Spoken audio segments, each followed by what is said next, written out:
Very good evening, one and all present here. It is indeed a great pleasure in welcoming Dr. Badri Narayanan Ranganathan as our esteemed guest today. Dr. Badri is a seasoned roboticist and currently serves as a senior assistant professor at SASTRA Deemed University, Thanjavur. His professional journey spans across academia, industry, and international research institutions with a career that includes postdoctoral research at the University of Colorado Boulder, contributions at Hewlett-Packard Labs, and ongoing leadership in robotics research and education at Shastra.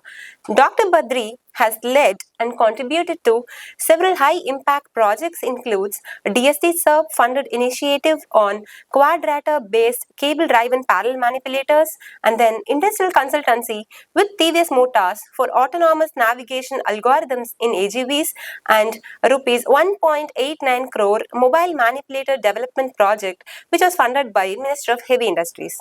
As an alumni of BITS Pilani, where he earned his dual degrees in mechanical, electrical and electronics engineering, Dr. Badri went on to complete his master's and Ph.D. in Aerospace Engineering with a specialization in underwater robotics at the University of Maryland.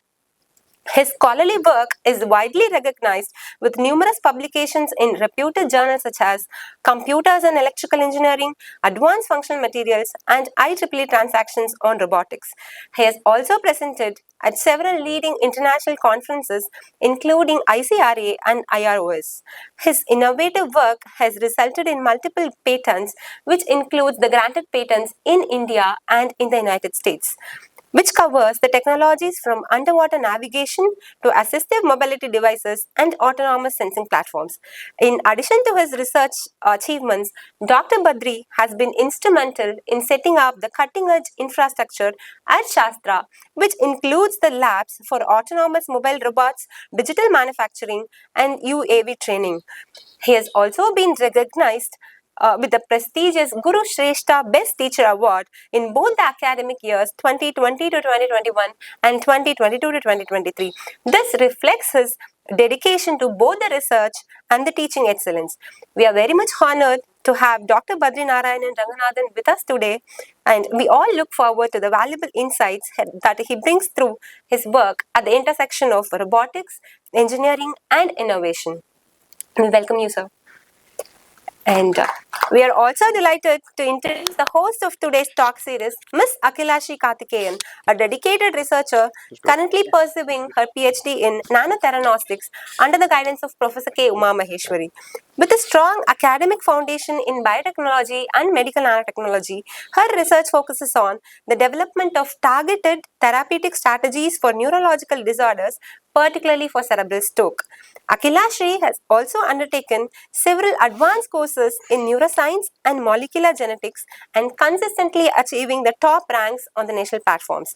Her scientific excellence has been recognized through the Best Poster Award at the 13th India Nano Conference in 2024.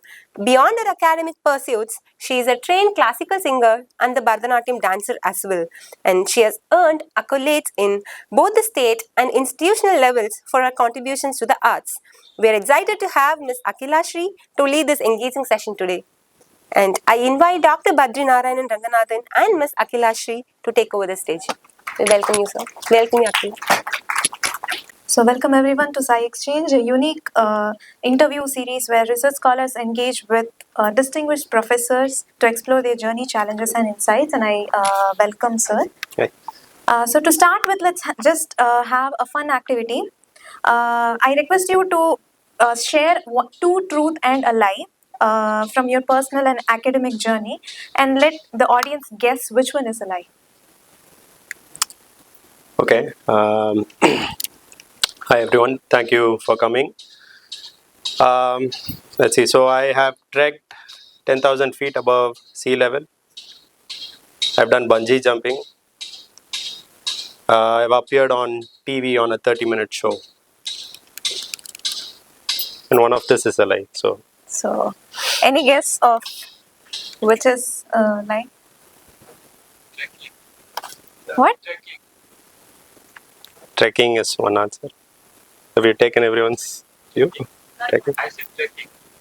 Trekking. Other answers, or is everyone supporting trekking? Huh? TV, no TV. TV. Okay. All answers are there. So there is no unanimity. Yeah, I've not done bungee jumping yet. I don't know when my wife will make me do it, but I've not done it yet. Okay. Okay. So I think everyone is in line with the session. So let's start with the questions. So generally students find it very difficult to even pursue a single degree, single major, but you have done both in mechanical and triple E. So what motivated you to take up this challenge, sir? So I think primarily pretty early on, I felt like I wanted to work on robotics, and I grew up in a house where my father was sort of like he was a diploma in mechanical engineering, but he was really good at electrical electronics work also, and he would be in civil constructions also because we had a family business. Just knowing everything was like a thing that was in the household because of him. And when I said I wanted to do robotics, I went to Pilani. And when I went there, I actually had only civil engineering degree at the entry. Then at the end of my first year, based on performance, I could transfer to mechanical. Thanks to Pilani, thanks to BITS, they had this option for me to pursue two BTech degrees, which is not common. They have an MSc and BTech, BE type of combo, but which is more preferred. I asked if I can do electrical electronics as well. They said, okay, if you are really willing to subject yourself to that, sure, go ahead. And because they offered that, it allowed me to pursue something which I felt like I needed for robotics. So I wanted to work in robotics, and that uh, drove me to do 2 degrees. It wasn't easy, but yeah, I feel every minute was worth whatever I did there. Yeah. Great. That's curious. Okay, so generally students find their college days as one of the most cherishable years. So what's one thing in your BITS life which still make you feel light and it make you feel laugh today? I don't think there is a general level of lightheartedness about college, but I don't really recall like any specific instances. One thing which I still recollect even today is there would be BITS had a zero attendance policy. Many of us would love that, and I did not make good use of it. My friends were really good at using it.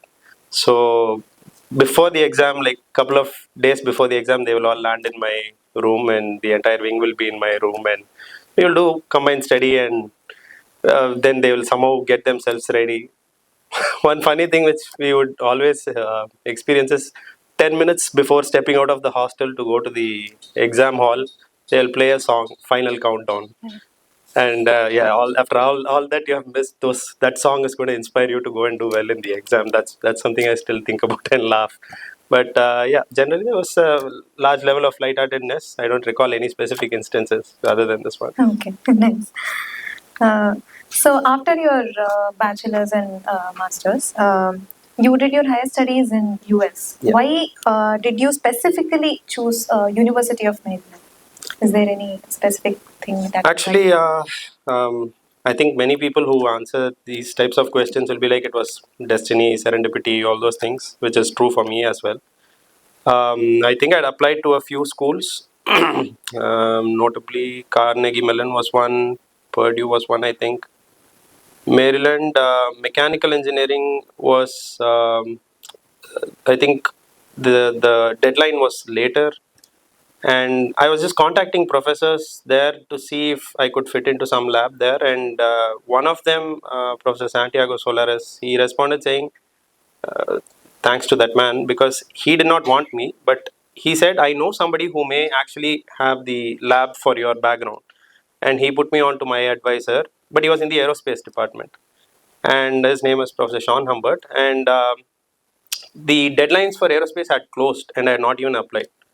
And he said, okay, you have everything I need. I need somebody to build quadrotors, program it, who understands mechanical, electrical, electronics. Aerospace, you can learn on the fly. And but have you applied? I said, no. And then he said, okay, let me figure it out. And he went and opened up the portal for me to apply. And he said, okay, there's only a small window, apply, and we'll see what we can do. And then he made it happen. And then, yeah, with scholarship and everything. So, yeah, why did I want to go to the US in the first place? Definitely wanted to explore robotics to the level possible, maximum level possible, with all the infrastructure, cutting edge infrastructure. But Maryland specifically, this happened. And when aerospace came, and that was 2008, so that was when drones were actually starting to take off. So, and this faculty was really introducing some new things, bio-inspired sensing into drones and stuff. So that was very exciting for me.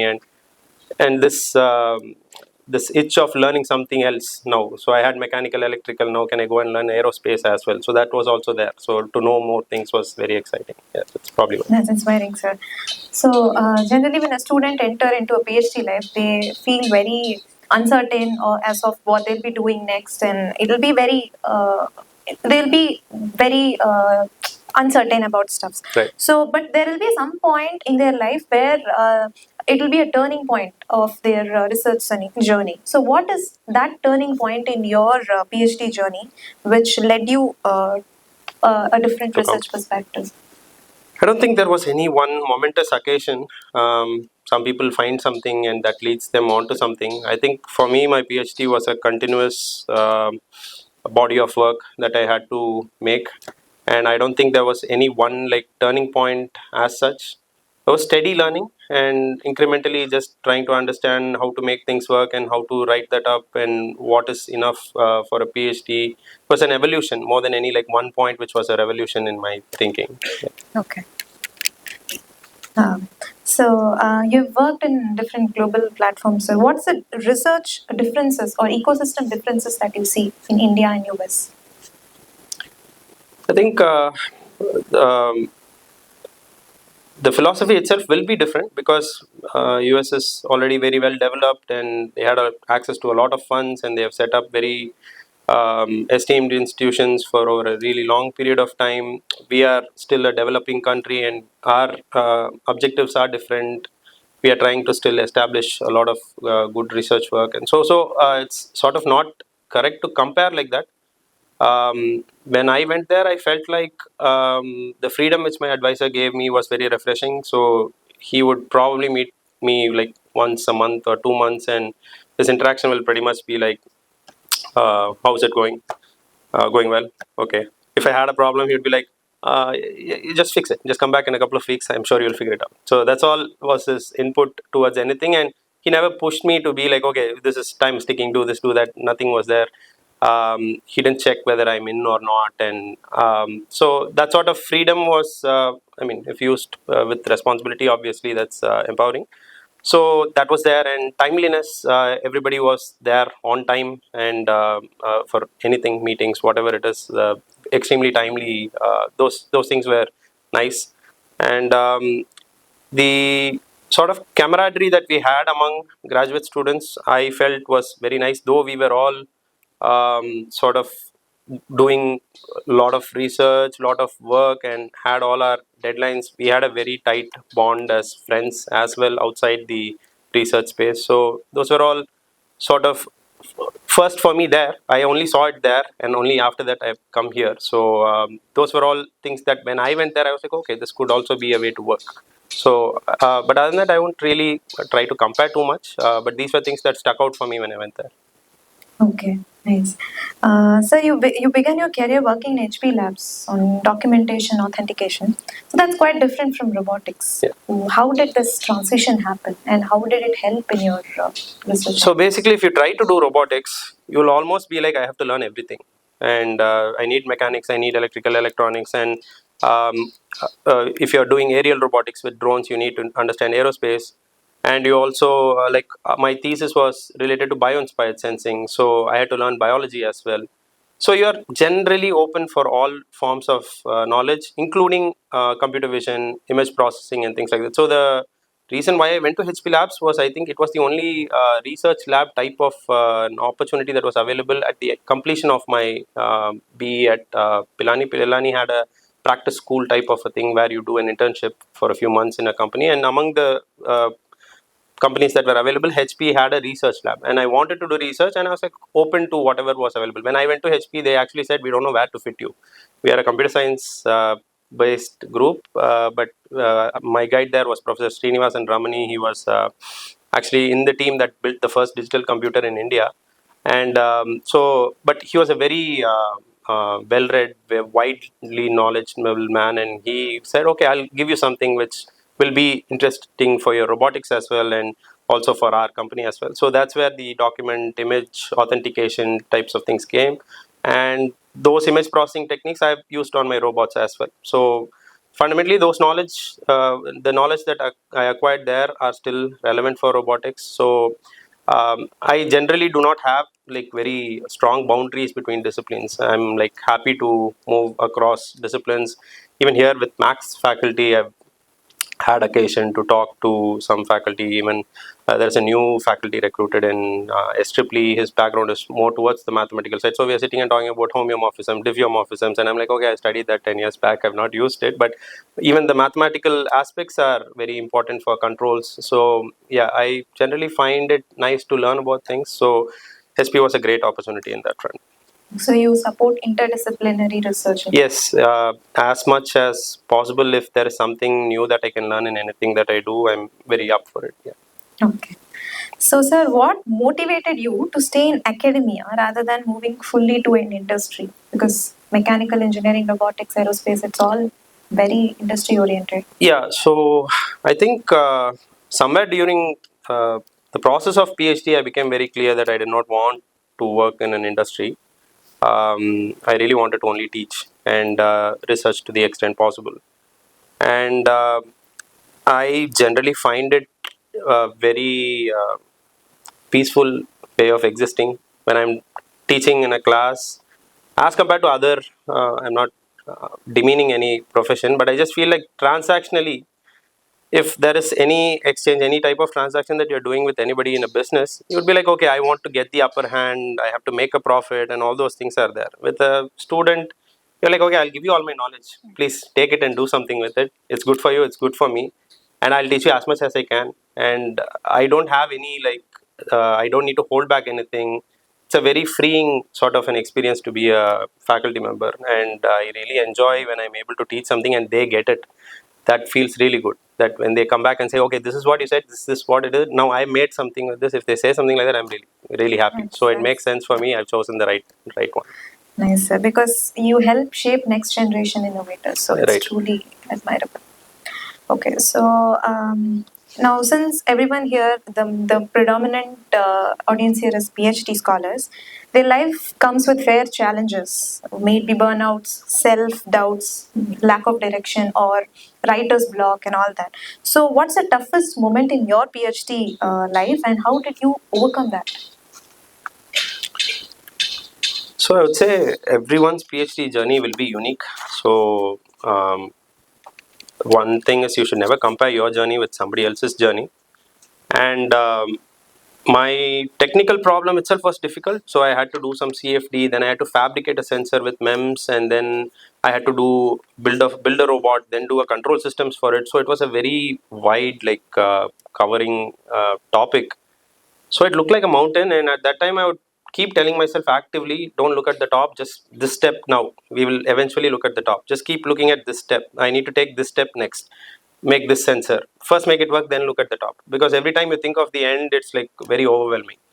So because I would be very local in my thinking, I'll be like, okay, that is the overall goal. But today what I need to do is really what matters. I did not take the pressure too much. I would work 100-hour weeks, and there was no Saturday, Sunday. I think many people would have told there is no weekend, this, that, and so on. But those were really not the challenges. I enjoyed what I did and it was all fine. I think the biggest challenge was I lost my mother during my PhD. So, and to come out of that really took a lot of effort. And those are also challenges which PhD students face. It's not like only the technical challenge. Life is also happening. You will have setbacks in other dimensions as well. And you still have to find the source of strength within you to come out of it. So, generally, one thing that over a period of time, what I really understood was, when you have challenges, I started looking at it as like things that sort of toughen you. So things that sort of harden you. It's sort of like your physical exercise. When you lift weights, you are strain hardened. It makes you stronger. When you're subject to mental difficulties, you actually go through the same process. It's just at a subtler level. We don't realize it as that. When we look at a challenge, we are immediately like, oh, how am I going to deal with this? But it's just like, okay, lift that weight. You have to do it. It'll pain. For a week, it'll pain. After that, you'll be fine. You'll be stronger. You'll be ready for the next one.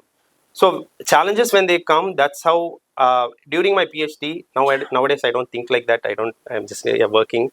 But during PhD, I actively felt like if I had a deadline, if I had a demo to make and I came out of it, I really felt like I was on top. I was like, okay, I've gone through something and reached this level now. Now I can handle this one. And then the next one will come.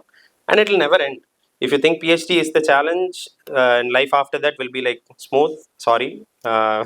It just keeps coming. My uncle was faculty at Penn State. When I went there for PhD, he told me we would meet occasionally, and he would say, I would say, yes, I'm just so held up. These homeworks are there, and these assignments are there, and but once I get through this deadline, it'll be better.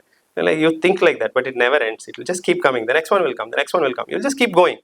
So when you know that this is going to be life, don't look at challenges as something that is uh, like overwhelming or anything. It is a way for you to train yourself to the next level, to become stronger, so that you can approach the next one. And if your life does not have the growth, then what is the use of that, right? So if you had a very comfortable journey, you don't have any experience to talk about, everything went nicely, then there are no stories. So if you really want to tell something, then you should have actually gone through all those things. You also feel good about it later. Hopefully you feel good about it as you're doing it, then you don't have those burnouts, stress and all of that. But definitely I don't recommend anyone to work 100-hour weeks. I did not feel that sort of a burnout, but physically it does take a toll on your health if you do it on a very long term. So just know where your boundaries are, push it gently, don't push it too much. That's what it's like. That's a great part of wisdom. So I think everyone will resonate to it. In this competitive world, people are facing pressure to publish, and students are often confused with the quantity and quality of work. So, how did you balance that meaningful work with the expectation of publishing as well? So I really did not know what SCI was, what Scopus was before I came here. And I even remember there used to be an old canteen, and I was with my colleagues Hari Krishnan and Aravind was there, and like SCI index, and I was like, what is that? I don't. So when we were there was no pressure to publish as such, but there was like an expectation to do good work. But that is the requirement of the university there. So I am not a person who has published a lot or has a stellar record or anything like that. I've always, so my guide set the bar like that. Okay, when you have done good things, you're ready to write something up, then send it out. So there was nothing like, okay, this number you have to hit for you to graduate or things like that. I have worked on many interdisciplinary projects during my PhD, which were for the other PhD students as well. And those were my only publications that came out. So, but how do we apply it here? I cannot translate that sort of an environment here. Here, institutions have a requirement to have a good publication record that dictates the ranking. All those things are now like intertwined here. So, ask is given, just try to see what you have done every day, put in that effort and see you have made something extra, something incrementally improved, and then over a period of 6 months that builds up. It's like a compounding that happens over a period of time. If you daily you're able to put something in and then see something has improved, the publications will happen is my viewpoint. But don't take my advice for publishing. Listen to your advice, listen to whatever makes sense to you. I am not the person to give advice on publishing. Okay, sir. So, during the process of publishing, or when a student puts heart and soul into that work and they get rejected, so it's really harsh on them. So, how do you advise a PhD student to handle criticism and rejection without losing their self-confidence? So, my first attempt at a paper was rejected, and it was kind of bad, is what I remember. My advisor told Badri, my paper was much worse, and they just tore it apart, man. Don't worry about it. So just don't worry about it. They like that's what reviewers are expected to do. But what he said gave me the confidence. Okay, this happens. He went to Caltech. His advisor, his committee was like basically the people who wrote textbooks on control systems. Richard Murray, Gerald Marsden, and John Doyle. They're all like the leading lights of control systems. So when somebody at that level gets a paper review, that's like, he says, they tore me to pieces. I feel like I was not torn. I still had some dignity, so I could take that. His words were important. No, I don't think he was really torn to pieces, but he gave me that confidence that this happens. This is part of the cycle.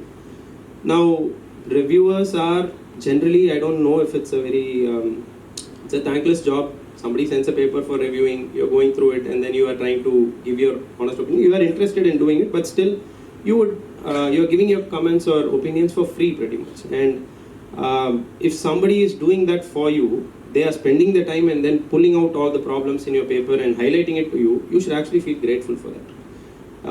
The tone, however it is, the message is important. If the person has said something and it's of some technical value, forget the tone, take the message. If it helps shape your research, if it helps move it in a good direction, that leads to more papers, that leads to your own research domain or something like that, you should be actually very grateful to that person. So who's not criticizing us? That too, in today's time, if you did anything, anybody will be, everyone around will be like, okay, you could have done it this way, why did you do it this way? That's how life is. So you don't need to pay a heavy weight to every person that's giving you an opinion, but don't shut yourself from it as well. In some ways, somebody who knows something is trying to say something to you. Take it in the best possible way that you can take it. Don't take it personally. So that's all I can think of. That's the message I think every student must have in their mind throughout their PhD journey. And speaking futuristically, generally students have this taboo, what's next? So industry, postdoc or teaching. So what factors do you think should guide that decision? So each person has to take the call, what really attracts them. So the demarcation is very clear. Like if you're going to an industry, they are going to expect you to deliver something, and your job may be restricted to one activity and you just deliver on that in the initial phases. If you're coming into academia, you're definitely going to have a multi-dimensional responsibility. You'll have to deal with BTech students, you may have to deal with your mentees, you may have to deal with your PhD students, you'll be trying to write a grant, you may be part of some other committee and so on. So getting into academics means you are able to balance like broad variety of tasks. Industry could be very focused and like deadline driven and may not give you freedom to like spend time as much. Again, it depends on the industry. I can't speak as one common thing. Postdoc is really, I feel like if you have not really settled on your research and you still want to take some time and then explore some more avenues before actually settling down and saying, okay, this is what I want to pursue in academics for a while, then that's what I would say. But somewhere doing your PhD, you should be sort of getting these signals that, okay, I am more in tune with teaching, or I'm more inclined to research, or I really want to go to the industry, I want to have 9 to 5, maybe 5 days a week. Those are all sort of boundaries that you may expect an industry to honor. My advisor at, I keep referring to him a lot, but he would say the best part of being in academics is you can choose which 80 hours of the week you can work. So that's, working 80 hours of the week is fixed, but you can, the flexibility there allowed him to start on a Sunday morning and finish on a Thursday or something like that, or work late nights and so on. So yeah, it's something that individuals have to take a call on, but I feel like as you're progressing through your PhD, you will sort of understand, okay, this is for me or this is not for me, and then that will guide you. Okay. I don't know if I've answered the question. Yes, sir, yes. I think people here will have a kind of idea from your answer. So, from the aerial and underwater systems, what links your research project together, or what's a common thread which ties all your projects together? They are robots, and aerial and underwater, actually the fluid is different, that's all there is to it. So air and underwater, but there's a world of difference in the robots. But generally the equations of motion are the same. So Navier-Stokes equations are there. It's true for air, true for water. But the underlying idea is, yeah, they are all having the same sort of equations. Even when I teach mechanics, I'm talking of spring mass damper system, and then there is an LCR circuit in electrical electronics. Like that, equations are there and they are all models, and if you start looking at them that way, the domain really doesn't matter. So there is a common underlying thread. There is robotics, there is the same equations of motion, same rigid body motion, same fluid motion, which are all interacting. But the working fluid is different. That's all I would say. So with respect to aerial and underwater, they are somewhat close. But say if you said document authentication and this, they will be actually somewhat apart. And there I tend to say that, okay, you have to bring how you perceive the environment into picture. So you need cameras, images and all of that. So that's also helpful. Okay.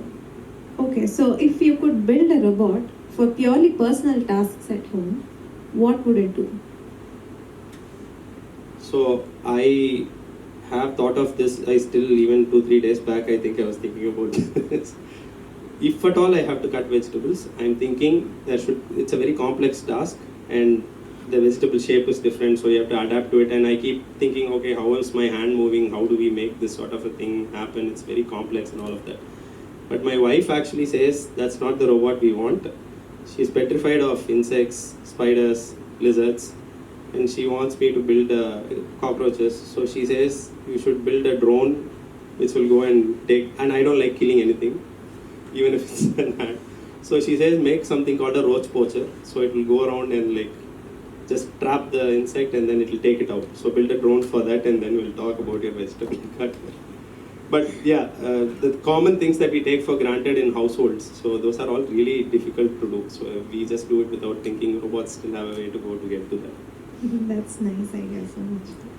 Okay, so what do you look for a promising student researcher? What qualities do you look for? I think sincerity tops the list. So even if you're extremely talented, but you're not able to like really focus and put the hours, it's difficult. You will face various types of challenges.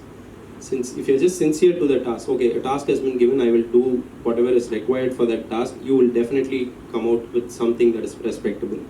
Talent does not really assure you anything. The dedication that comes from sincerity is really important. Integrity. So whatever it is, whatever I put out is the truth, and that's knowledge. I want to create this, or I want to share whatever knowledge I have found. So that sincerity and integrity are the two major things I would value. Okay. Everything else can be acquired. Skills, if you're able to pay attention to any one topic for a long period of time, it is impossible for you to not be an expert in that. So that's just a matter of time. Okay. Who is your toughest audience, sir? PhD students, undergrad, or robots? Funding review committee members, actually. Our students are very nice people, scholars. I have limited interaction, but students, you tell them they are fairly obedient, docile. Robots are not like that. I wish I could just tell my robot what to do and it will not do anything. So whenever we would have some demos to give, we would call them gremlins. So some sabotage will happen internally. We don't know what has happened. We would have planned everything. It would have run 5 times. And then when the demo people come, then it will stop. So robots are not easy people to deal with. Okay. So if you have had the opportunity to go back and give your younger self one piece of advice before you start your career, what would it be? If I had a chance to go back in time and tell my younger self something about my career. Before starting your career. If I had a chance to go back and tell something to my younger self, I will tell, if somebody comes from the future and tells you something, don't listen to it.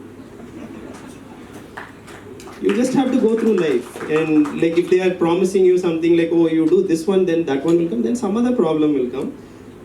Anybody comes and tells something, don't listen. Hopefully you listen to this that I'm telling from the future. But generally, I don't have much of regret. I have zero regrets. Whatever I've done, I feel fine about it. And it's not because it's worked out the best way. It's like you just feel okay with whatever happens. If you put your best efforts, and if it comes, it comes. It doesn't come, it doesn't come. That's fine. So I don't have anything specific to tell to my younger self. He did fine. Somehow it all worked out. Nice. So every journey has taught some lessons, and it's all valuable. There is no lesson that is like, oh, I could have done this and not learned this lesson. I feel like every knock I have taken is good. I've learned something from it. Okay. So you've been in both parts of PhD journey, as a student and then navigating as a supervisor. What's the biggest difference you observe being a student and a mentor now? And also, what experience you as a student has shaped you to guide your students today? So as a student, again, referring to my advisor, he would say, you should just be happy that you get to work on research. I'm sitting here slogging with proposals. And I'll be like, it's nice for you to say that I'm doing all the hard work. Here is how it would feel. But now I see his point. Like if you had just this one problem to solve, and you could just put your life into it, you will feel really good about it. Now, as an advisor, that's not possible because you have all these different types of tasks that you have to attend to. So I feel like the problems that I could look in like micro detail, now I have to just look at it at a macro detail. What I've learned that I have transferred is trusting your scholar. So I really, my advisor just trusted me. As I told, he would occasionally meet me and his inputs have been like, yeah, what's the problem? Okay, go fix it, that's it. So I do a little more than that, but I'm nominally very trusting. I'm like, okay, I'm not going to come and look over your shoulders, what you do, all those, it's up to you, it's your problem. Make it your life and find something out of it, publish something nice, good. That's all I feel is my major thing, I trust. And he was very, I think, attitude there would be on a semi-friendly basis. When I went to the US, I would have a hard time calling anybody by their first name. And my advisor would be, just call me Sean, just call me Sean. And they, okay, Dr. Humbert, I will do that at some point. So it's not something that would come naturally, but the sort of friendliness that he shared, I hope I could do that. I'm not fully sure, my scholar has to answer for that, but there is nothing like, I don't like maintain a very serious disposition unless I have to say something very critical. Other than that, I hope I've taken that. Okay, sir. So now let's have an interactive fun segment. So first one is decoding the jargon, wherein I'll just say some terms and you have to explain them in 30 seconds in layman terms. Okay. So cable driven parallel manipulator. Okay, so a manipulator basically manipulates something. Our hands are like serial manipulators. So we have one joint, then a link, then a joint, then a link. So it's arranged one after the other. A parallel manipulator is basically when you have two hands locked or three hands locked simultaneously, you can move them together.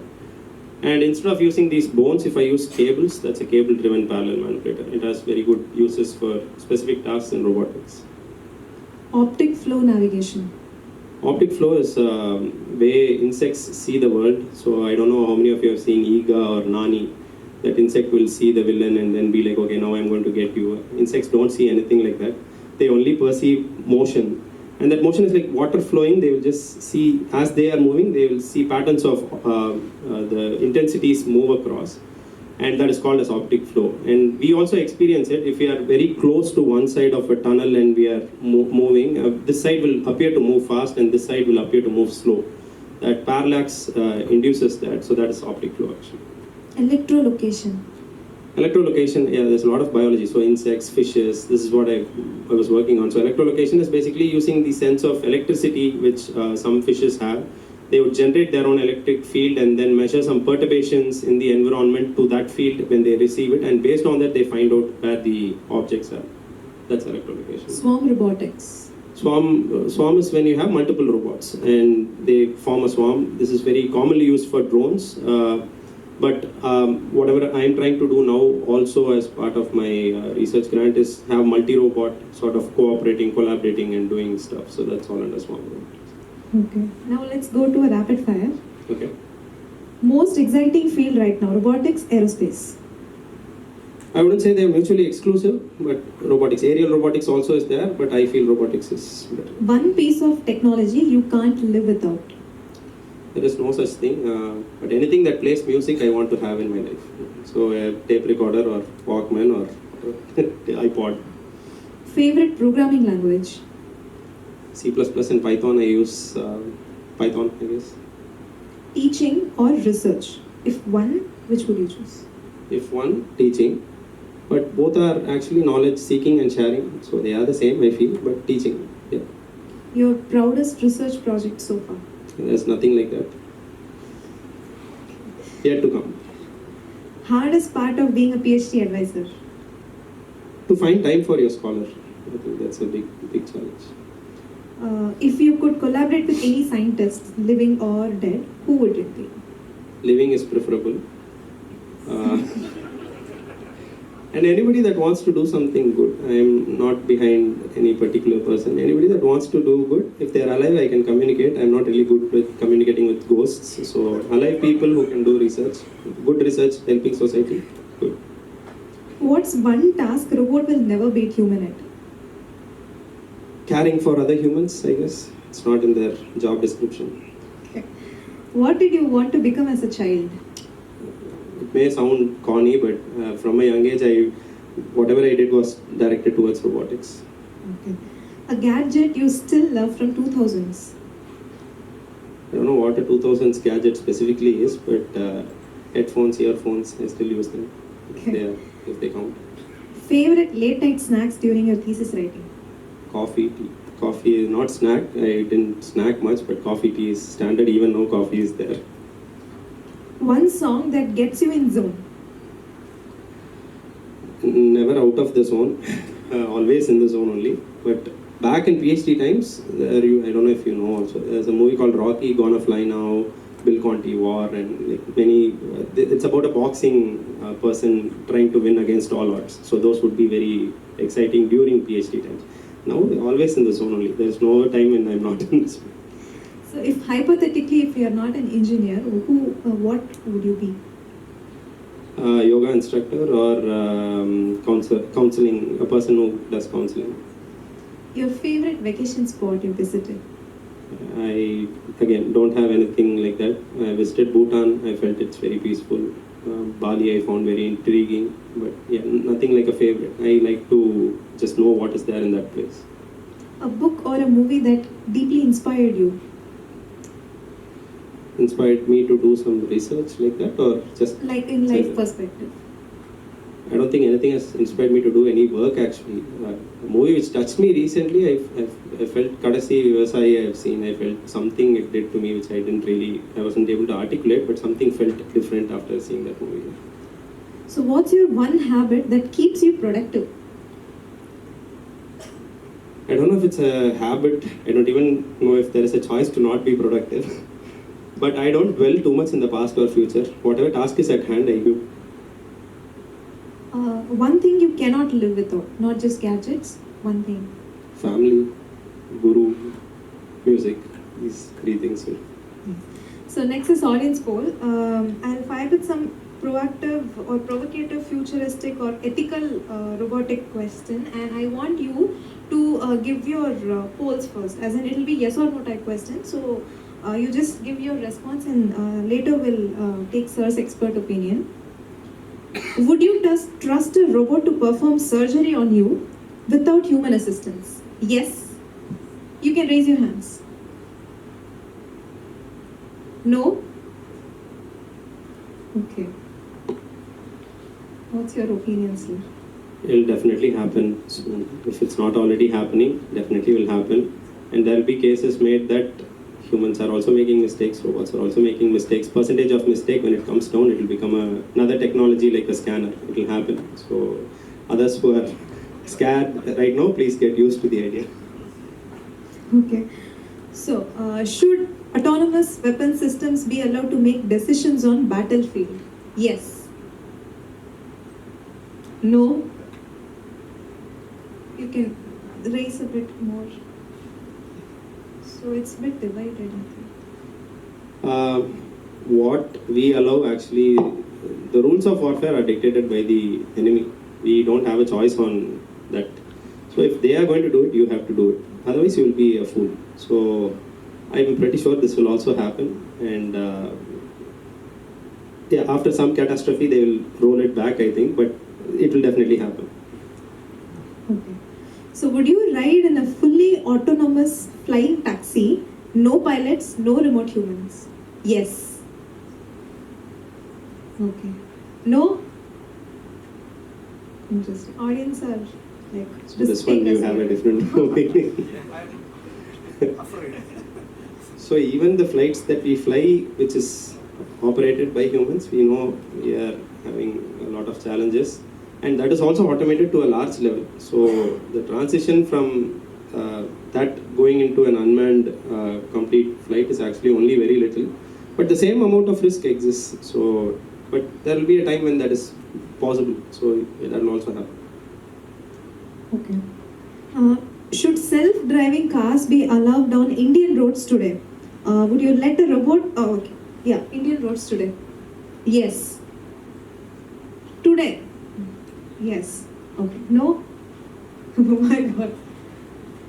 Actually, this is a common joking topic because I feel like when they tell autonomous cars and all, I feel like, okay, let Tesla come and try in India. So it will start from, I think, a bullock cart, dog, cat, cow, free cow in a cart, and then old lady, young lady, old man, young man, up to the truck. And even on like coming to campus in Thanjavur, you will be coming and suddenly one vehicle will come opposite you on your lane, and you'll be like, am I on the right road? And then okay, some guy came in the wrong direction, and then another guy will come in this side, and then you will be going against two vehicles, and it's your way. So I want to see how autonomous cars actually handle these things. So yeah, that's a long way to go in solving that problem. I don't think the vehicles will not even move. They'll be like, okay, there is a problem, we'll wait, and everyone will be just waiting, it will not move. In Indian roads, no. Okay. Would you let a robot cook your meal every day if it can adapt to your taste? Yes. Okay. No? Okay. I think it's a relatively simple problem to solve. If you figure out the cutting vegetables pattern, I am happy with my wife's cooking. So, but once in a while, if it cooks, if it takes the load off us for cooking that day, definitely go for it. Would you want a robot therapist that listens better than a human? Yes. Therapist, psychologist. No? Okay, so emotional perspectives are attached to your topic. I have no idea how you'll go on talking to something. Like if I sat here and I'm just going on talking to this thing, I don't find it appealing. But I don't know. It may work for some people, doesn't work for me. Hopefully I don't need the therapist in the first place, but if I do, it would be better that somebody has some wisdom to offer in some sense. Okay. Would you rather have a robot body or a robot best friend? Robot body? No. Robot best friend? I think the question that you're asking is, do you want a physical problem or a mental problem? I prefer a physical problem. I want to keep my mental parts intact. So robot body, if it helps me go faster from one place to another, I'm okay with taking that. Robot best friend, again, no, I'm not. Okay. So now the session is open for questions. So if at all anyone has some question, they can very well ask and sir will answer. Any questions?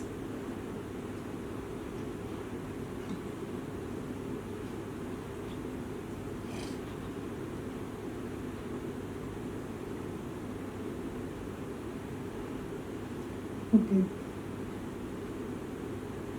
So if there are no questions, my last final question is, if your life so far were turned into a movie, what would the title be? It's not so easy. I can't say Rocky and all. Life is beautiful. Or I would say Guru, like for everything that I, not because I'm a Guru, but everything that I do know is on the like magnanimity of a few people who have taught me a lot of things. So I value that a lot. So thank you so much, sir. That was very inspiring, honest, and incredibly helpful. We would like to give you a small token of gratitude.